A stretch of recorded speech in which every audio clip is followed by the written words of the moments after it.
आज का टॉपिक रहेगा evaporation, like what is evaporation. पिछली वीडियो हमने डिस्कस करा ह्यूमिडिटी, एकदम कॉम्प्रिहेंसिवली हमने डिस्कस कर लिया कि ह्यूमिडिटी क्या है, कैसे वर्क करती है और क्या क्या इसके फीचर्स वगैरह हैं। सारी चीज़ें हमने डिस्कस कर ली हैं। मगर देखिए यहाँ पर एक बात जो मैं स्पेसिफिकली हाईलाइट करना चाहूँगा वो ये है कि अगर आपने चैप्टर 10 चैप्टर 11 अगर आपने नहीं पढ़े हैं तो उनको ज़रूर से पढ़िए, क्योंकि ये जो चैप्टर है ना, चैप्टर 12, वो तभी आपके दिमाग में कहीं ना कहीं भरेगा। ठीक है, ये अगर आपको चैप्टर समझना है तो you must have knowledge about chapter 10 and chapter 12। ठीक है, जिसमें मैंने एयर मास और क्या है काफ़ी सारी जो चीज़ें हैं, प्रेशर वगैरह, टेम्परेचर वगैरह, काफ़ी सारी चीज़ें हमने डिस्कस करी हैं, उसमें काफ़ी अच्छे तरीके से मैंने पढ़ाया है। ठीक है, तो चलिए चालू करते हैं वीडियो को। आज हम पढ़ेंगे इवेपोरेशन और अगली वीडियो होगी हमारी कंडेंसेशन से। ठीक है, उसे भी कॉम्प्रिहेंसिवली समझेंगे। ठीक है, तो चलिए चालू करते हैं। स्वागत है आपका इन्फॉर्मेशन ज्ञान में। मैं हूँ आपका दोस्त अरुण।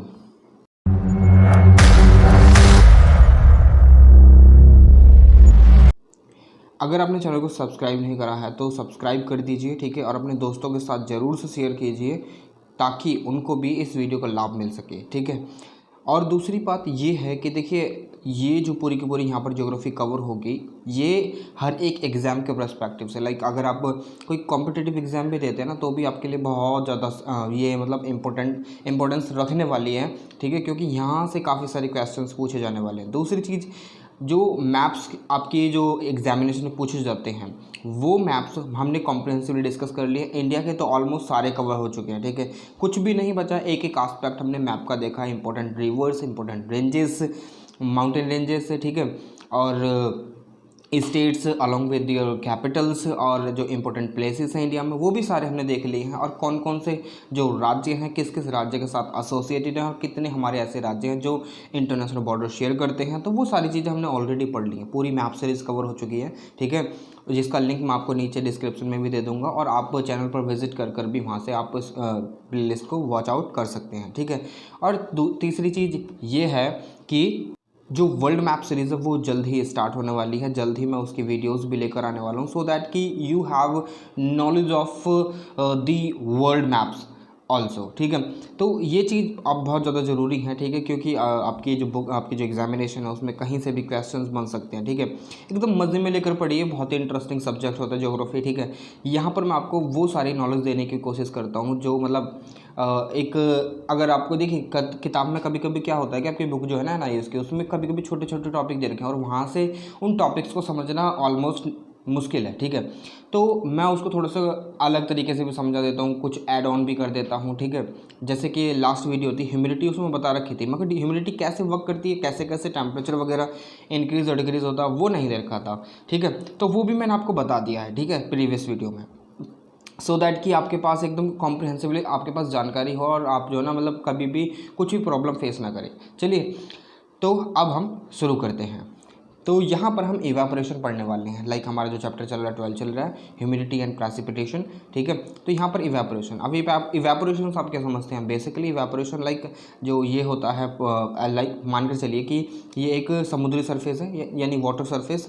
अब यहाँ पर इंसोलेशन जो है ना कंटिन्यूसली हो रहा है, यानी सन से रेज जो हैं वो आ रही हैं डायरेक्टली। ठीक है, और ये पानी गर्म हो रहा है। अब इसके गर्म होने के बाद क्या होगा कि यहाँ पर जो पानी का जो टेम्परेचर है वो ऑलमोस्ट जब इंक्रीज हो जाए कंटिन्यूसली इंसुलेशन से, तो क्या होगा कि गर्म होने के बाद ये फिर यहाँ पर जो सरफेस वाटर है वो इवेपोरेट होगा, यानी वाष्पीकरण उसका होना चालू हो जाएगा। अब यहाँ पर जितना भी एयर मास प्रेजेंट होगा, अब आपने ह्यूमिडिटी समझी है तो यहाँ पर आपको समझ में आ जाएगा, अगर नहीं समझी है तो थोड़ा सा मुश्किल पड़ने वाला है। ठीक है, ये जो एयर मास है इसके ऊपर, समुद्री सरफेस के ऊपर, अब ये जो एयर मास है यहाँ से इवेपोरेशन जितना भी होगा तो ये इसमें अपने अंदर जो है एयर मास जो वाटर वेपर्स है ना वो कैरी कर लेगा। फिर अगर इंसुलेशन कॉन्टिन्यूसली होता ही जा रहा तो ये एयर मास बहुत बड़ा हो जाएगा, एक्सपैंड हो जाएगा, और फिर इसकी जो रिलेटिव ह्यूमिडिटी है वो डिक्रीज होती जाएगी और ह्यूमिडिटी, एब्सोल्यूट ह्यूमिडिटी है वो इंक्रीज होती जाएगी, यानी ह्यूमिडिटी कैपेसिटी। ठीक है, इसकी कैपेसिटी बहुत ज़्यादा इंक्रीज हो जाएगी। फिर ये जब एक्सपेंड होगा ना तो वो ये असेंड करना चालू कर देगा, ऊपर उठना चालू कर देगा। फिर इसके बाद फिर इसकी जो रिलेटिव ह्यूमिडिटी है वो इंक्रीज होती चली जाएगी, और फिर इसके बाद जो इसकी एब्सोल्यूट ह्यूमिडिटी है, ह्यूमिडिटी कैपेसिटी, वो भी थोड़ी सी स्टेबल होती चली जाएगी। फिर उसके बाद यहाँ पर ऊपर जाने के बाद कंडेंसेशन प्रोसेस होती है, that is the change of water vapour into the into the water droplets, tiny droplets बनती हैं, फिर ग्रेजुअली फिर दोबारा से इंक्रीज होते हैं, या फिर कोई और एयर मास यहाँ का एयर मास इस वाले एयर मास में आकर मिलेगा, तो फिर क्या होगा कि दोबारा से इसके जो ह्यूमिडिटी कैपेसिटी और रिलेटिव ह्यूमिडिटी और ज़्यादा इंक्रीज़ हो जाएगी, और फिर उसके बाद क्या होगा कि जो ह्यूमिडिटी एब्सोल्यूट ह्यूमिडिटी है वो भी रहेगी और उतनी ही रहेगी, ठीक है, वो इंक्रीज़ हो जाएगी, वो इंक्रीज़ हो जाएगी। फिर उसके बाद कंडेंसेशन प्रोसेस होगी, वाटर ड्रॉपलेट पहले टाइनी थी अब लार्ज हो जाएंगी, लार्ज होने के बाद फिर mg फोर्स लगेगी यहाँ पर, मास इनटू ग्रेविटेशन, ठीक है, फिर ये धरती की तरफ जब अट्रैक्ट होंगी तो ये वहाँ पर वर्षा होनी यानी कंडेंसेशन हो जाएगा, तो वहाँ पर वर्षा होनी चालू हो जाएगी, बारिश होनी चालू हो जाएगी। तो यही होती है इवेपोरेशन, तो समझा ही दिया मैंने आपको, कंडेंसेशन भी समझाती है, ठीक है। लाइक जब आप देखिए कल जो है ना हमारे यहाँ पर बारिश हुई थी, तो यहाँ पर जब आपको ये सारी जानकारी होती है ना, लाइक कि बारिश कैसे हो रही है और कैसे बादल बन रहे हैं, ठीक है, जब इवेपोरेशन होता है तो ऊपर जाकर जो है ना ड्रॉपलेट जो होती हैं वो डस्ट पार्टिकल के अराउंड या कोई भी पार्टिकल होता है तो उसके अराउंड जो है ना वो इकट्ठी हो जाती हैं। जैसे कि आपने देखा होगा कि ओस पड़ती है जाड़ों में, सर्दियों में, तो ओस जो है ना पत्तों पर इकट्ठी हो जाती है, तो पत्तों पर इकट्ठी होने के लिए उनको एक माध्यम तो चाहिए ना जिसके अराउंड वो इकट्ठा हो सके, क्योंकि जो वाटर ड्रॉपलेट होती हैं वो इटसेल्फ ही तो सस्टेन नहीं कर पाएंगे ना, तो इसलिए उनको कुछ माध्यम चाहिए होता है उनके चारों ओर लिपटने के लिए, ठीक है। तो वो ऊपर जब जाती हैं ना आसमान में ऊपर की तरफ उठती हैं, तो वो डस्ट पार्टिकल के अराउंड जो है वो केंद्रित हो जाती हैं और मतलब इकट्ठी हो जाती हैं, अक्यूमुलेट हो जाती हैं, फिर उसके बाद वहाँ ड्रॉपलेट्स बनती हैं, ठीक है। तो उन्हीं ड्रॉपलेट्स को धीरे धीरे जब वो बहुत सारी हो जाती हैं ना, टाइनी पार्टिकल्स हो जाते हैं, तब वो क्लाउड फॉर्म हो जाते हैं। क्लाउड में लाइक आप देखते नहीं सर्दियों में फॉग हो जाती है, फॉग लाइक स्ट्रक्चर बन जाते हैं। तो ऊपर भी हमारे यहाँ जो जैसे हम धरती के सर्फेस से ऊपर जाना चालू करते हैं तो ऊपर भी यही प्रोसेस सेम चलते हैं, तो वहाँ पर जो क्लाउड देखते हैं ना वो फॉगी होती है एक तरीके की, मगर वहाँ पर जो टेम्परेचर होता है जैसे हमारी सर्दियों में यहाँ पर होता है, तो वहाँ पर जो टेम्परेचर होता है वो सेम ही होता है, ठीक है, ऑलमोस्ट सेम होता है, नॉट इक्वल, ठीक है। तो ऐसी चीज़ें चलती हैं। जब उस बादल में, उस छोटे से बादल में दूसरे बादल आकर मिक्स होते हैं, ठीक है, और इवेपोरेशन नीचे चलती है, फिर यहाँ से एयर जाती है ऊपर और इसमें दोबारा मिक्स हो जाती है, ये घने हो जाते हैं, घने बादल हो जाते हैं। घने बादल होने के बाद क्या होता है, फिर जो वाटर ड्रॉपलेट्स है उनका साइज़ पहले टाइनी था, फिर उसके बाद मोटा मोटा होता चला जाता है। जब वो ये किसी में मास ज़्यादा होता है, किसी में मास ज़्यादा होता है, तो वो ग्रेविटी की तरफ अट्रैक्ट होता है, तो धरती इन्हें अपनी तरफ खींचती है, ठीक है। धरती जब अपनी तरफ खींचेगी तो यहाँ पर ये अपने भार को सस्टेन नहीं रख पाएंगे, ठीक है। तो जो ज़्यादा अमाउंट होगा, ज़्यादा पानी होगा, उसको वो नीचे फेंक देंगे, फिर उसके बाद उसी को बोलते हैं वर्षा हो रही है, कि हाँ जी बारिश होने चालू होगी। तो ये सारी चीज़ जब आपको पता होती है ना, तो आप एकदम ऐसा रिलैक्स सा महसूस करते हैं कि हाँ भाई हमें पता है कि ये सारी नॉलेज हमारे पास है कि हाँ ये सारी चीज़ें हो रही हैं। और कहीं ना कहीं जब आप अपने दोस्तों के साथ बैठोगे ना, तो आप जरूर मुझे मतलब मेरा नाम जरूर लोगे कि हाँ मैंने उनकी क्लास में पढ़ा था और वहाँ पर मैंने जाना था, उन्होंने मुझे बताया था कि बारिश ऐसे होती है, ठीक है। तो ये सारी चीज़ें आपको पता रहनी चाहिए। इवेपोरेशन जो है वाष्पीकरण को ही बोलते हैं, यहाँ पर डेफिनेशन है, evaporation is the process of which water changes from liquid state to gaseous form, ठीक है। ये देखिए, अब ये जो लिक्विड से गैसियस फॉर्म में स्टेट हो रहा है, तो इसको एक पर्टिकुलर हीट बोलते हैं। लाइक एक चीज़, हाँ यहाँ पर एक और चीज़, जब मैंने आपको ट्रॉपिकल और टेम्परेट साइक्लोन बताए थे ना, ये वाला मैंने आपको चित्र दिखाया था। लाइक यहाँ पर जो है ना, ये जो एयर है वार्म एयर जो है, यहाँ पर इंसुलेशन हो रहा था, वो इंसुलेशन जब हो रहा था तो यहाँ पर कॉन्टिन्यूसली जो एयर थी वो एक्सपेंड होती गई, एक्सपेंड होने के बाद वो इसके सहारे इस फॉर्म में सर्कल में ऊपर उठती गई, ठीक है। ऊपर उठी तो यहाँ पर पहले तो इवेपोरेट हुई, इवेपोरेट होने के बाद जब ऊपर गई तो ऊपर क्या हुआ कि कंडेंसेशन प्रोसेस हुई, जो वाटर वेपर थी वो अब लिक्विड स्टेट में आना चालू हो गया। जब वाटर वेपर लिक्विड स्टेट में चालू होंगी आनी, तो क्या होगा, एक एनर्जी रिलीज होगी, ठीक है, फ्यूज़न होगा, ना कि फिजन, फ्यूज़न होगा। दो वाटर वेपर थे, वो वाटर वेपर की जो एनर्जी थी वो आपस में जब इकट्ठे होंगे तो फ्यूज़न हो रहा है ना, चिपक रहे हैं आपस में, एकदम एक मतलब एक दूसरे से आकर अट्रैक्ट हो रहे हैं, फिर वो आपस में चिपक रहे हैं, एक वाटर ड्रॉपलेट का निर्माण कर रहे हैं। तो उससे क्या होगा, एक पर्टिकुलर एनर्जी निकल कर आती है, ठीक है। पर्टिकुलर जब एनर्जी निकल कर आती है उस एनर्जी को बोलते हैं लेटेंट हीट, ठीक है। अब जब ये एनर्जी निकल कर आती है तब यहाँ पर जो एनर्जी क्रिएट करेगी एक लो प्रेशर, जब इसके चारों ओर हवा, जो ठंडी हवा होगी, क्योंकि ऊपर तो हवा ठंडी ही है ना, ठीक है। जब ऊपर हवा ठंडी होगी तो ये जो ठंडी हवा है, आपको तो पता है हवा जो है high pressure to low pressure travel करती है, ये चीज़ आपको पता ही है, ठीक है। अब ये जो ठंडी हवा है, ये लो प्रेशर जो यहाँ क्रिएट होगा ना, यहाँ पर आना चालू कर देगी, तो इससे बनेगा एक आई बन जाएगी, एक सर्कल सी आई बन जाएगी, जो ये आप देख रहे हैं पाइप नुमा एक आकृति जो आपको दिख रही है आपके स्क्रीन पर, तो ये जो आकृति बन जाएगी इसके बीच में जो होगा ना एकदम ठंडी हवा बहेगी, मगर यहाँ पर बारिश होगी क्योंकि यहाँ पर उठ रही है गर्म हवा और यहाँ पर हो रही है कंडेंसेशन प्रोसेस। कंडेंसेशन प्रोसेस भी हो रही है, लो प्रेशर भी बन रहा है। फिर उसके बाद जो ठंडी हवा है वो यहाँ पर आकर भी यहाँ पर आ रही है, ठंडी हवा की डेंसिटी ज़्यादा होगी। फिर यहाँ पर कंडेंसेशन जो हो रहा है, जो वाटर ड्रॉपलेट इकट्ठी होंगी जिनका जो मास है वो बढ़ जाएगा, मोटी मोटी वाटर ड्रॉपलेट हो जाएंगे, तो वो सस्टेन नहीं रह पाएंगे एटमॉस्फेयर में, फिर वो नीचे जाकर बारिश के रूप में गिर जाएंगी। ठीक है, फिर यहाँ का बनेगा हाई प्रेशर। ठीक है, ये बादल ये एक जगह, एक बात और ध्यान रखिए, तूफान जो होते हैं वो एक ही जगह स्टैटिक नहीं होते हैं, वो मूव करते रहते हैं वो हमेशा। ठीक है, एक घूमती हुई फिरकनी जो छोटे बच्चे घुमाते हैं ना, लट्टू वगैरह, वो भी मूव करता रहता है। तो ऐसे ही है, इनकी मूवमेंट होती है।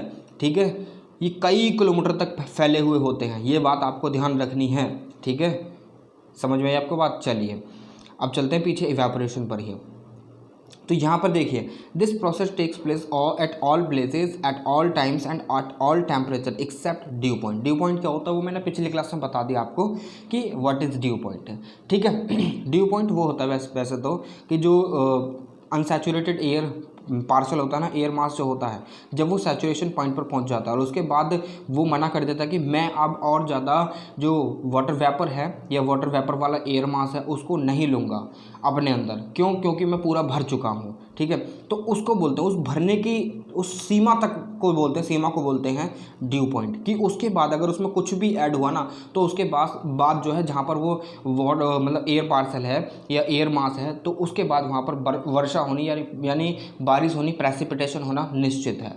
ठीक है, ये बात आपको समझ में आई। चलिए, अब ये जो रेट ऑफ इवेपोरेशन है ना, ये इसको बहुत ज़्यादा मतलब जो फैक्टर्स हैं बहुत ज़्यादा इफेक्ट करते हैं। लाइक यहाँ पर अगर रेट ऑफ इवेपोरेशन भी है, इवेपोरेशन होगा तभी तो कंडेंसेशन प्रोसेस, बादल ऊपर जाएंगे, यानी जो वाटर वेपर है एयर मास में मिक्स होगा, फिर वो एयर मास उड़कर हवा में ऊपर जाएगा, फिर उसके बाद वहाँ पर कंडेंसेशन प्रोसेस होगी, फिर उसके बाद बारिश होगी, फिर उसके बाद अगर ये प्रोसेस लगातार चलती रहती है, इवेपोरेशन चलता रहता है, फिर इवेपोरेशन, फिर बारिश होती है, फिर इवेपोरेशन चलता, तो वहाँ पर साइक्लोनिक एक्टिविटी भी जनरेट होती है। क्योंकि साइक्लोनिक एक्टिविटी जो है ना ज़्यादातर जो है नॉर्दर्न हेमिस्फीयर में समर के टाइम पर, यानी समर के टाइम पर क्रिएट होती है। वो क्यों? क्योंकि यहाँ पर वेरिएशन ज़्यादा देखने के लिए मिलती है। रात में जो है वो हाई प्रेशर क्रिएट हो जाता है लैंड मास पर, और लो प्रेशर क्रिएट हो जाता है कहाँ पर? समुद्री सरफेस पर। ठीक है, और दिन में अगर बात करें तो दिन में हाई प्रेशर क्रिएट होता है समुद्री सरफेस पर, और लो प्रेशर क्रिएट होता है लैंड मास पर, क्योंकि इंसुलेशन लैंड मास पर ज़्यादा होती है।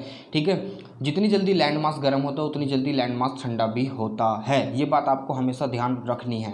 ठीक है, इससे क्या होता है कि जो विंड होती है ना, high pressure to low pressure जो है मूव करती हैं, जब उनकी गति बढ़ जाती है तो उससे क्रिएट होती हैं साइक्लोनिक एक्टिविटीज़। ठीक है, इसीलिए मैंने आपको ये बताई थी कि साइक्लोन जो है इसी प्रकार बनते हैं, कहीं हाई प्रेशर कहीं लो प्रेशर। जैसे कि मैंने आपको बताया यहाँ पर हाई प्रेशर है, एक मिनट, यहाँ पर हाई प्रेशर है। ठीक है, और यहाँ पर लो प्रेशर बन रहा है, और यहाँ पर भी हाई प्रेशर है। वेरस यहाँ की बात करें तो यहाँ हाई प्रेशर रहेगा। ठीक है, मगर इसके चारों ओर लो प्रेशर बन रहा है, इसलिए यहाँ पर जो ठंडी ठंडी हवा है वो ऊपर उठ रही है, ठंडी ठंडी हवा यहाँ पर आ रही है लो प्रेशर पर, और लो प्रेशर वाली जो गर्म हवा है वो ऊपर जा रही है तुरंत ही। ठीक है, अब कुछ समय तक तो जब तक ये बारिश होती रहेगी तब तक तो यहाँ पर ठंडा ठंडा मौसम बना रहेगा। जब एक बार कंडेंसेशन प्रोसेस ऊपर जितने बादल हैं वो सब खाली हो जाएंगे, उनके जो सब अनसैचुरेटेड हो जाएंगे, तब वहाँ पर क्या होगा? दोबारा इवेपोरेशन चालू हो जाएगी, दोबारा फिर ये साइक्लोनिक एक्टिविटी चालू हो जाएगी। जब साइक्लोनिक एक्टिविटी जब तक होती है, जब तक इवेपोरेशन होता है, जब तक वहाँ पर एक बादल में एक एयर मास में एक एयर पार्सल में जो मॉइस्चर की अवेलेबिलिटी रहती है तब तक। ठीक है, क्योंकि मॉइस्चर ही कहीं ना कहीं साइक्लोनिक एक्टिविटीज़ को बढ़ावा देता है, और इसलिए ज़्यादातर साइक्लोन जो हैं वो समुद्री सरफेस पर ऑरिजिनेट होते हैं। ये बात आपको ध्यान रखनी होगी। ठीक है, ये बात हमेशा आपको ध्यान रखनी होगी। चलिए आगे चलते हैं। तो यहाँ पर जो इवेपोरेशन रेट है उसको काफ़ी सारी चीज़ें अफेक्ट करती हैं। जो सबसे पहली है एक्सेसिबिलिटी ऑफ वाटर बॉडीज़। ठीक है, अब वाटर बॉडीज़ ही नहीं रहेंगी तो इवेपोरेशन कहाँ से होगा? धरती के जो मतलब सहारा मरुस्थल में से क्या पानी निकाल सकते हैं कि बादल? वो तो ऑलरेडी सहारा मरुस्थल है भाई, वहाँ पर तो पानी ऑलरेडी नहीं है। तो जब ऑलरेडी पानी नहीं है तो वहाँ पर इवेपोरेशन क्या कुछ मतलब नेग्लिजिबल ही होगा ना? बिल्कुल, मतलब मान लो नहीं होगा। ठीक है, मान लो क्या होगा ही नहीं यार, मैं भी क्या बात करता हूँ, ठीक है। अब ये चीज़ तो आप पढ़ ही सकते हैं, ठीक है, आप पढ़ ही सकते हैं। The rate of evaporation is more in summer, summer में इवापोरेशन रेट ऑब्वियसली ज़्यादा होता है और विंटर में कम होता है, ठीक है, सिंपल सी बात है। अब एयर मॉइस्चर की बात करें, एयर मॉइस्चर, ठीक है। अब देखिए एयर मॉइस्चर रिलेटिव ह्यूमिडिटी की जो है सिंपली अफेक्ट करती है, ठीक है। यही बताती है कि यहाँ पर कितनी चीज़ें कैसे कैसे होने वाली हैं। जैसे कि if the relative humidity of a sample of air is high, अगर रिलेटिव ह्यूमिडिटी हाई होगी तो क्या होगा, आप मुझे बताइए, ठीक है। It is capable of holding less moisture. जब मैंने आपको बताया था लास्ट टाइम भी, मैं आपको रिलेटिव ह्यूमिडिटी और एब्सोल्यूट ह्यूमिडिटी बता चुका हूँ, ठीक है। सिंपली जब रिलेटिव ह्यूमिडिटी ज़्यादा होगी तो उसमें जो ना फिर वो लेस मॉइस्चर अपने अंदर ऐड कर सकता है। अगर रिलेटिव ह्यूमिडिटी ज़्यादा होगी तो इसका मतलब उसमें और मॉइस्चर जो है एक एयर पार्सल में या फिर एक एयर मास में ऐड हो सकता है, ठीक है। तो एयर मॉइस्चर भी कहीं ना कहीं अफेक्ट करता है। जब रिलेटिव ह्यूमिडिटी ज़्यादा होती है तो फिर उसमें अगर एक और एयर मास आकर ऐड हो जाता है जिसकी ह्यूमिडिटी वो सैचुरेटेड है एयर मास, ठीक है, सैचुरेटेड, और वो आकर जो दूसरे वाले में ऐड हो जाता है और जिसकी ऑलरेडी सैचुरेटेड पॉइंट पर है, तो वो दोनों ड्यू पॉइंट पर आकर अगर ऐड होंगे तो क्या होगा, एक तरीके से टकराव होता है बादलों में। फिर जब बादलों में टकराव, बिजली कड़कती है भाई, ठीक है, टकराव होता है। फिर उसके बाद क्या होता है, कंडेंसेशन प्रोसेस चालू हो जाता है। कंडेंसेशन तो ऑलरेडी हो चुका है वहाँ पर, फिर वहाँ पर क्या होगी, वर्षा चालू हो जाएगी, वर्षा, दैट इज द प्रेसिपिटेशन, ठीक है। विंड क्या है, विंड भी कहीं ना कहीं अफेक्ट करती है। अब एक एयर मास यहाँ फॉर्म हो रहा है, यहाँ फॉर्म हुआ, अब इसको यहाँ से यहाँ तक ले आई, इसको यहाँ से यहाँ तक ले आएंगे, ठीक है। तो विंड एक जगह से दूसरी जगह, मतलब समुद्री जगह पर अगर कोई एयर मास फॉर्म हुआ है जहाँ पर जिसमें मॉइस्चर की जो मात्रा है, मॉइस्चर की जो वो है, क्या नाम है, अवेलेबिलिटी है, वो बहुत ज़्यादा है, और उसको वहाँ से बहाकर दिल्ली जैसे एरिया में लिया और यहाँ पर प्रेसिपिटेशन करवा दिया, ठीक है। If there is no wind, तो यहाँ पर जो है which overlies a water surface get saturated, और through evaporation the evaporation will cease one saturation point is reached. ये तो मैंने आपको बताई है ना कि इवेपोरेशन जब रुक जाता है, जब क्या नाम है, सैचुरेशन पॉइंट पहुंच जाता है और वहाँ पर फिर वर्षा हो जाती है। फिर जब बादल खाली हो जाता है ना, एयर मास जो है वहाँ का खाली हो जाता है, और वो और ज़्यादा इवेपोरेशन, अब उसकी रिलेटिव ह्यूमिडिटी क्या है, बहुत ज़्यादा क्या है, बहुत लेस थोड़ी है। जब रिलेटिव ह्यूमिडिटी बहुत ज़्यादा थोड़ी है तो उसके अंदर अब मॉइस्चर जा सकता है, तो फिर वहाँ पर दोबारा से इवेपोरेशन चालू हो जाएगा, ठीक है, क्योंकि वहाँ पर क्लियर स्काई हो गया, अब वहाँ पर इवेपोरेशन चालू हो जाएगा। फिर वो जो इवेपोरेशन चालू हो रहा है, इवेपोरेशन के द्वारा फिर ऊपर जाएगी, जो इवेपोरेशन वाटर वेपर्स हैं ऊपर जाएंगे, फिर वो कंडेंसेशन हो, फिर बादल की फॉर्मेशन, फिर ये सैचुरेटेड स्टेट तक पहुँचेगा, फिर उसके बाद बारिश हो जाएगी, बारिश होने के बाद दोबारा से क्लियर स्काई, फिर दोबारा से इवेपोरेशन, यही सारी प्रोसेस चलती रहती है, ठीक है। अभी मैं आपको चित्र के द्वारा भी समझाऊंगा, टेंशन मत लीजिए, ठीक है। यहाँ पर लिखा है if there is wind it will blow that saturated और nearly saturated air away from the evaporating surface and replace it with air of lower humidity. ऐसा भी होता है भाई, एक मानकर चलिए जैसे कि ये है, बता दिया वैसे तो मैंने, ये है, अब इसकी जो मतलब ये सैचुरेटेड पॉइंट है, ये इसका सैचुरेशन पॉइंट जो है वो बिल्कुल भी नहीं है, लाइक यहाँ पर जो जीरो है, रिलेटिव ह्यूमिडिटी जीरो है, तो यहाँ पर जो है एयर की जो मॉइस्चर की मात्रा है वो बिल्कुल जीरो हो गई, ठीक है। यहाँ पर मॉइस्चर और ऐड हो सकता है। अब हवा आई, यहाँ पर इवेपोरेशन हो रहा था, यहाँ पर ऐड हो रही थी, ये सैचुरेटेड पॉइंट तक पहुँच गया। अब हवा आई, हवा ने यहाँ तक बहाया, इसको यहाँ ले आई, ठीक है, तो इवेपोरेशन यहाँ पर दोबारा चालू हो जाएगा और इसे कहीं और ले जाएगी, ठीक है। ये चीज़ आपको समझनी पड़ेगी, ठीक है। तो यही लिखा है मैंने यहाँ पर और यही आपकी बुक में लिखा है, ठीक है। चलिए, क्लाउड कवर, अगर क्लाउड कवर है तो ऑलरेडी क्लाउड कवर है, जब वो सैचुरेशन पॉइंट पर पहुँच ही गया तो भाई फिर वहाँ पर क्या मतलब इवेपोरेशन होगा, बिल्कुल भी नहीं होगा, नाम मात्र भी नहीं होगा, ठीक है। तो ये सारी चीज़ें हमको समझनी होंगी, ठीक है। अब इसमें दे रखा है कि 600 कैलोरीज लगती हैं 1 ग्राम ऑफ वाटर को वाटर वेपर में कन्वर्ट करने के लिए, ठीक है। A calorie is a unit, ये तो आप पढ़ लोगे, मुझे बताने की कोई ज़रूरत नहीं है। The heat energy use for changing the state of water और a body from liquid to gaseous state, from solid to liquid state without changing its temperature, उसको बोलते हैं लेटेंट हीट, ठीक है। ये बात आपको समझ में आई। चलिए आगे चलते हैं। The release of latent heat in the air is an important source of energy for causing water changes in weather. Latent heat कहाँ रिलीज होती है, एक तो नीचे ही जहाँ इवेपोरेशन हो रहा है, ठीक है, वाटर से वाटर है नीचे, इसको वाटर वेपर में कन्वर्जन हो रहा है। फिर ऊपर जाकर जब ये वाटर वेपर जो है दोबारा से वाटर ड्रॉपलेट का फॉर्म लेती हैं, तब यहाँ लो प्रेशर क्रिएट होगा, तब यहाँ लो प्रेशर क्रिएट होगा, ठीक है। तो इनके बीच की तो दूरी जो है जितनी भी है वो तो एकदम नॉर्मलाइज होंगे, मगर इनके आसपास का वेदर जो है वो बदल जाएगा और यहाँ साइक्लोनिक एक्टिविटी चालू हो जाती है। चलिए, आपको समझ में आ गई। चलिए, तो ये है, देखो यहाँ इवेपोरेशन हो रहा है, कंडेंसेशन हो रहा है, बारिशों की प्रेसिपिटेशन, ठीक है। अब प्रेसिपिटेशन यहाँ पर भी होता है, अगर हवा नहीं चल रही है ना तो यहीं पर प्रेसिपिटेशन हो जाएगा। अगर ये एक बार सैचुरेटेड पॉइंट और सुपर सैचुरेटेड हो गया तो, ठीक है। अगर हवा चल रही है तो यहाँ पर इवेपोरेशन होने के बाद ये सैचुरेशन पॉइंट पर पहुँचेगा, हवा चली और इसे कहीं और ले गई और यहाँ पहाड़ों से टकरा और यहाँ बारिश कर दी, सिंपल, ठीक है। अब कंडेंसेशन प्रोसेस जो होती है वो चेंज होती है, that is the conversion of water vapour to water droplets, ठीक है। ये समझ में आ गया। चलो, ये देखिए एक और चित्र है, मानचित्र आपको बता रखा है, ठीक है। प्रेसिपिटेशन यहाँ पर भी हो सकती है, इवेपोरेशन यहाँ पर भी हो सकती है, मगर जब बादल यहाँ पहुँच जाते हैं और ये बादलों से टकराते हैं, पहाड़ों से टकराते हैं, तब भी यहाँ पर प्रेसिपिटेशन होती है। अगर आपको फिर भी कोई प्रॉब्लम होती है, do let me in the comment box. आप मुझसे सीधे आप यूट्यूब पर पूछ सकते हैं, आप मुझसे सीधे इंस्टाग्राम पर मैसेज कर सकते हैं, ठीक है। आप मुझसे सीधे फेसबुक पर कांटेक्ट कर सकते हैं, मुझसे जुड़ सकते हैं, और इस वीडियो के PDF के लिए आप मुझसे टेलीग्राम पर भी कनेक्ट हो सकते हैं। अगर आपको नोटिफिकेशन नहीं पहुँचती ना यूट्यूब पर, तो आप बस टेलीग्राम का ग्रुप ज्वाइन कर लीजिए। You will get the notification of the upcoming next video as soon as possible, ठीक है, एज सुन एज पॉसिबल, जब भी मैं अपलोड करूँगा, ठीक है। तो चलिए, अभी फ़िलहाल के लिए इस वीडियो में इतना ही। अगली वीडियो में आपसे फिर मुलाकात होगी एक और नई इन्फॉर्मेशन, एक और नई जानकारी के साथ। तब तक के लिए विदा चाहूँगा। जय हिंद।